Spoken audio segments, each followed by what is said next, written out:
Welcome back to the channel, my friends. Warhammer Man Studios. I'm Warhammer Man, and today we're taking a look at this week's pre-orders, and they are live. This video is sponsored by CMO Games. More on that later. Alright, so we got this week's pre-orders, and they are live, at least by the time you're watching this video. But don't mind the prices listed, as these are actually in Australian dollars, because I am pre-recording this video, because I'm going to be at a local RTT playing Warhammer 40,000, so wish me luck. But we've got all of the new Warhammer 40,000 and Age of Sigmar Battleforce boxes. The Christmas box sets are finally here. So let's do a quick little rundown of the 9 box sets. And before we do, these are going to be in extremely high demand this year. Games Workshop already had very limited allocations for all the friendly local game stores out there, and after assuring them that their pre-orders would be secured, last minute Games Workshop has reached out to many of those stores and told them they're no longer going to be able to fill their full orders. So double check in advance or right away if you can with your local game store if you got one of these on order. Make sure that they still have it secured so you don't miss out on one of these. I do suspect that this is at least partially intentional, as Games Workshop does months of hype for these Christmas Battleforce boxes, sees how many the stores want, and then last minute pulls back the allocations to drive sales to their direct only website, and essentially cuts out the middleman, who is our local friendly game store. So instead of having to share the profit with those game stores to keep our local communities profitable and open, they instead claw back some of those sales and then sell direct to the customers, so they can put a little extra money in their own pockets. And it sounds like that is exactly what's going on once again this year. So that being said, let's do a quick little rundown of each of these box sets. And once again, keep in mind that these prices, $405, that is in Australian dollars, they are $240 USD. So first off, for Age of Sigmar, we had the Maggotkin of Nurgle Battleforce, the Shutterblight Cyst. And this one looks pretty good. It's got a pretty decent amount of value in it, savings over MSRP. Looks like it would pair pretty nicely with the Spearhead box set. And while I don't think the Sigmar boxes are going to be as popular as the 40k boxes, the more popular ones definitely tend to sell out. But Maggotkin of Nurgle, definitely not one of the most popular factions. And then also there's very little crossover with these models and 40k, so I don't think you're going to have any trouble getting your hands on this one. And then next we have the Ironjawz Battleforce, the Wrekkamob. So again, no crossover with 40k, but because this is the first time that all of these brand new Ironjawz models are being offered in a box set at a discount, I do think this one's going to be really popular. I'm definitely after this one myself and super excited to get a hold of it. All the models in this box set are like less than a year old. There's also not a Spearhead available yet for Age of Sigmar, so this is literally the first and only opportunity so far from Games Workshop to be able to get a hold of these new models at a discount. So I do think this one is going to be pretty popular. And then next we have the Flesh Eater Courts Battleforce, the Charnelgrand Jury. So I think this one will be fairly popular. The Flesh Eater Courts range is rather limited, so there's not really a ton of different stuff they can pack in this box set. There's a bit of redundancy since there's 2 packs of the Morbeg Knights and then also 2 packs of the Crypt Horrors, but it's kind of mitigated by the fact that you have the alternative build for the Crypt Horrors. And while some of these models are newer and some are older, I do think this is a nice box set and definitely would go along nicely with the Spearhead, especially since the model range is rather limited.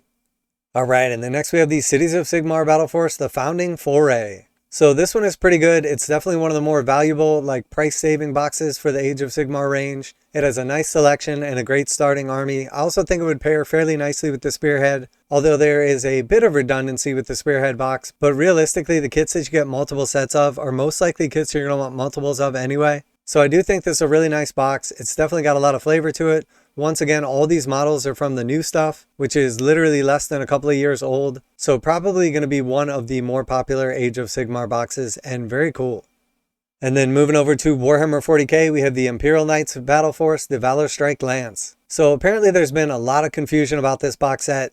So all of these knights right here can be either Imperial Knights or Chaos Knights with no modifications necessary. The limiting factor in this box is that these are the specific Armiger kit and not the War Dog models. The War Dog models are Chaos specific and have some different configurations available to them. And then also the Chaos Knights are Chaos specific, and then also the alternative build are built from the same Imperial Knight kit. So the Chaos Knights have a separate kit that builds separate knights. This kit builds one of the Chaos Knights or one of the Imperial Knights. And then the limiting factor here is that you can't build the specific Canis Rex kit. And then also you don't have like the Gatling Cannon, the Big Power Fist, and a couple of the other weapon options available. But this is 100% either an Imperial Knight kit or Chaos Knight kit with no modifications necessary. I do think this box set is going to be very, very popular. It's going to go very quickly. There's no combat patrols or discount boxes available on the regular for Chaos or Imperial Knights.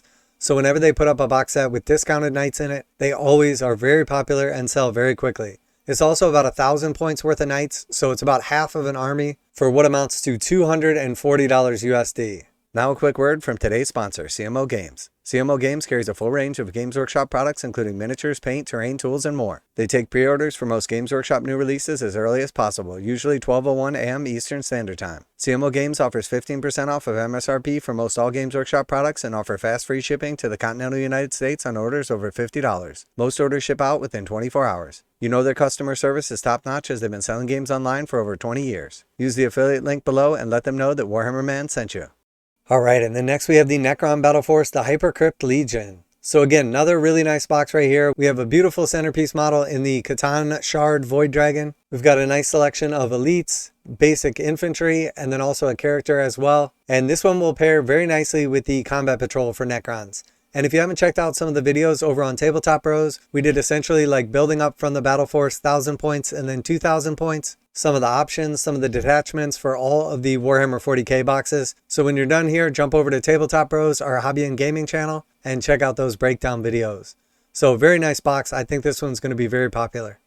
Alright, and then we had the Adepta Sororus Battleforce, the Penitent Crusade host. So this one is very specific to the Sisters of Battle. It's definitely a little bit lacking and definitely not the route that I would have went if I was starting a new Sisters of Battle army. It will pair up fairly nicely with the Combat Patrol. It does have some nice options in it. But the fact that it has 2 rhinos and no actual like Adepta Sororus models is a little bit limiting. Still a very cool box, but very specific to the Penitent detachment. Definitely not my cup of tea, but I do think it'll be fairly popular. And then we have the Tau Empire Battleforce, the Retaliation Cadre. So I do think this one's going to be very popular as well. It's got all suits and drones in it, which is very cool. You get 1 Riptide, 1 Ghost Keel, 1 Broadside, and then also 1 Commander as well. So a very nice jumping off point for any Tau commander out there that's looking to go with the heavy suit army. I think realistically you could grab up 2 of these bad boys. It's not nearly as many points as like the Dark Angels or the Knights box, as this is somewhere around like 500 points. But it does have a lot of your chunky units all packed in one. It would go along nicely with the Combat Patrol as well, or potentially even a Combat Patrol and then 2 of these box sets. Very, very nice start to a Tau army that's leaning in on the suits, but you are going to definitely want some crisis suits to go along with it. But if you are after the Retaliation Cadre, I think this one's going to go quick. And then last but not least, for the 40k battle forces, we have the Inner Circle Task Force for the Dark Angels. So I think this is the overall reigning champion for the best box. You get the Lionel Johnson Primarch. You get 2 squads of 3 of the Inner Circle Companions. You get 2 squads of 5 of the Deathwing Knights. And then you also get a Chaplain in Terminator armor. Over 1,000 points in models in this box set. All very usable in casual or competitive play. An absolute staple for a Dark Angels army, all in one box set. This is going to be very popular. It's going to sell out very quickly. And once again, it would pair up very nicely with either your Leviathan Marines or potentially the Combat Patrol for the Dark Angels as well. So excellent box set. This one's going to be in high demand. So if you're after the Inner Circle Task Force, you better jump on it right away because this one is going to go fast. And then finishing out this week's pre-orders, we have the Eisenhorn Malas Illustrated and Annotated Edition in hardback. This one should be very limited, and Eisenhorn is very popular, so I do think this is going to go pretty quick. And then we finally have the Skaventide coming in paperback to go along with the hardback and special editions that were previously released. And then last but not least from this week's pre-orders, we have the Ghosts of Barak-Minoz in paperback. So if you've been holding out for the paperback version of this one, here it is. So very, very cool. This is definitely one of those once a year pre-order events, as the Christmas Battle Force boxes are always super popular. They always sell very quickly. So if you are after these this year, make sure you got it locked down with your local FLG. You picked it up through an online retailer and your order is guaranteed, or to pick it up on Games Workshop's web store as soon as possible, because the last thing you want to do is miss out on one of these and regret it. So let me know which of these Battle Force boxes you're picking up this week. Always like to hear back from you guys in the comments. And as always, special thanks to CMO Games for sponsoring the channel. Check out the link in the description to save 15% on most Games Workshop products. And make sure to tell them that Warhammer Man sent you. Warhammer Man Studios, I'm Warhammer Man, and I cannot wait for Christmas. And I'm out of here.